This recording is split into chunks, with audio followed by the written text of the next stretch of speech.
맞습니다. 어서 오세요. 예. 예. 시작할까요? 네, 첫 키워드는 비정하다의 사과로 했습니다. 그러니까 앵커 브리핑에서 한 그 내용하고 같은 맥이 예. 닿아 있는 거죠? 같이 맥이 다 예, 있습니다. 예. 어제 그 한부모 돌보미 예산 관련돼서 61억 원 예산 전액 삭감을 주장했던 송원석 의원이 오늘 보도자료를 내고 해당 발언에 대해서 사과했습니다. 예. 그러면서 보도자료에는 일단 해당 예산이 기존에 있던 지방자치단체 예산이 바뀐 것이기 뿐이기 때문에 삭감을 주장했다고 했는데요. 이는 이 예산에 대한 오해에서 비롯된 거고 전혀 새로운 예산입니다. 예. 어제 관련 내용이 보도된 뒤에 송원석 의원 측으로 많은 시민들이 비정하다고 거센 비판을 했는데 아무래도 이게 영향을 주고 송 의원이 사과한 것으로 보입니다. 예. 뭐 항의 전화가 굉장히 많이 왔다고요? 예, 의원실이 거의 먹통이 됐고요. 아, 예. 송원석 의원의 블로그가 있는데 어제와 오늘에만 약 700개 가까운 댓글이 달렸었습니다. 예. 특히 본인이 장애아를 키우고 있는 한부모라고 밝힌 한 시민은 8년째 아이만 키우느라 일을 못했는데 아무래도 먹고 살아야기에 내년엔 무리를 해서라도 취업할 예정이었다. 물론 이런 취업의 전제는 아이를 돌볼 사람이 필요한 겁니다. 예. 관련 예산이 원래 계획돼 있었고요.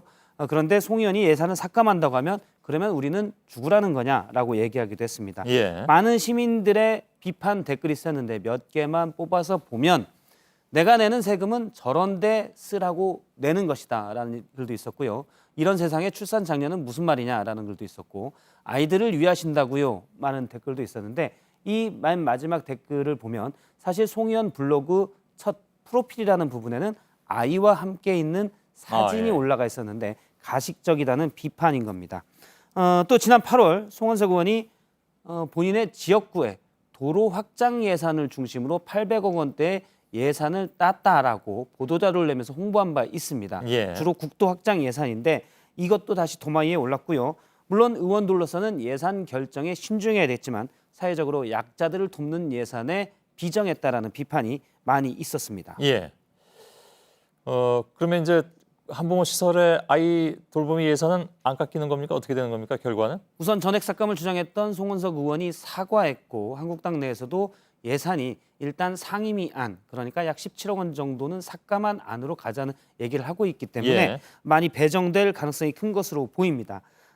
지금 보는 사진이 바로 예산 470조 원 예산을 16명의 예결위 소위위원들이 다루는 회의실입니다. 예. 여기서 이곳은 이제 방송 카메라가 찍지를 못하고 기자 한 명이 돌아가면서 들어가서 예결위 소위에서 있었던 내용을 다 적기 때문에 이 내용이 보도가 되고 알려지는 겁니다. 아마 이 한부모 시설의 돌보미 예산도 삭감 얘기가 바로 그런 과정을 통해서 알려졌고요. 예. 하지만 이제 하루 이틀 뒤면 예결위 소위를 넘어가서 예결위 소소위에서 정말 소수만 예산을 결정하게 되는데 거긴 이때는 뭐 아무도 못 들어간다면서요? 그렇습니다. 예. 비공개고 기자들도 못 들어갑니다. 그래서 이 자리에서 뭐 카톡 예산, 쪽지 예산이 들어가는데 사실 예산을 의원들이 결정하는 과정에 대해선 감시가 막히는 겁니다. 예, 예. 그것도 좀 들어갈 수 있도록 바꾸면 안 되는 건가요? 제도적 장치가 필요한데 짧은 시간 안에 예산을 해결해야 된다는 명목 때문에 예. 비공개로 몇 명이 하는데 그리고 뭐 하도 청탁 예산들이 많이 들어오기 때문에 과거에는 호텔 같은 데서 몰래 하기도 했습니다. 예.